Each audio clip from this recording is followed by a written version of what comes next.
आज है 21 जून यानी कि समर सॉल्स्टिस। यह एक खगोलीय घटना है जिस दिन उत्तरी गोलार्ध यानी कि नॉर्दर्न हेमिस्फीयर में वर्ष का सबसे लंबा दिन और सबसे छोटी रात होती है। इस दिन नॉर्दर्न हेमिस्फीयर सूर्य की ओर सबसे अधिकतम झुका हुआ होता है। 21 जून को अंतर्राष्ट्रीय योग दिवस भी मनाया जाता है क्योंकि इस दिन उत्तरी गोलार्ध में वर्ष का सबसे लंबा दिन होता है और योग भी मनुष्य को दीर्घायु बनाता है।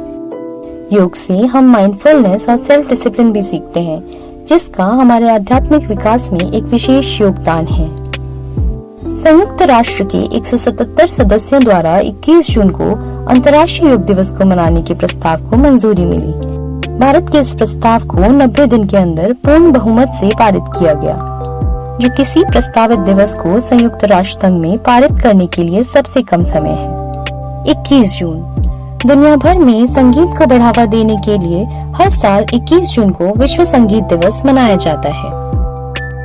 इसीलिए आज हम याद कर रहे हैं रविंद्रनाथ टैगोर को। भारतीय संगीत में रविंद्रनाथ टैगोर का योगदान बहुत बड़ा है। उन्होंने 2200 से ज्यादा गीत रचे हैं जिन्हें रविंद्र संगीत के नाम से जाना जाता है। उनके गीत अक्सर प्रकृति, देशभक्ति और मानवीय भावनाओं के विषयों को दर्शाते हैं।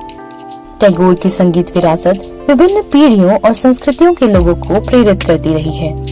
उन्हें 1913 में साहित्य के लिए नोबेल पुरस्कार मिला।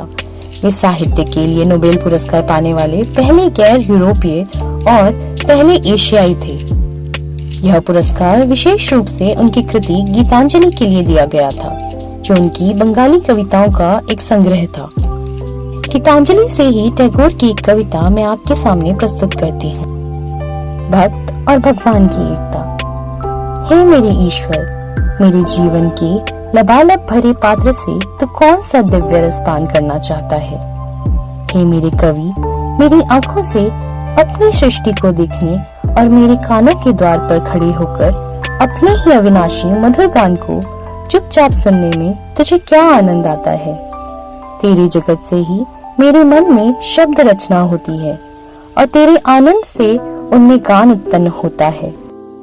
तू प्रेमवश होकर अपने को मुझे प्रदान कर देता है और फिर मुझ में अपने ही पूर्णानंद का अनुभव करता है।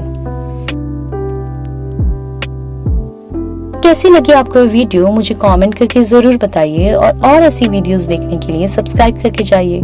See you, bye.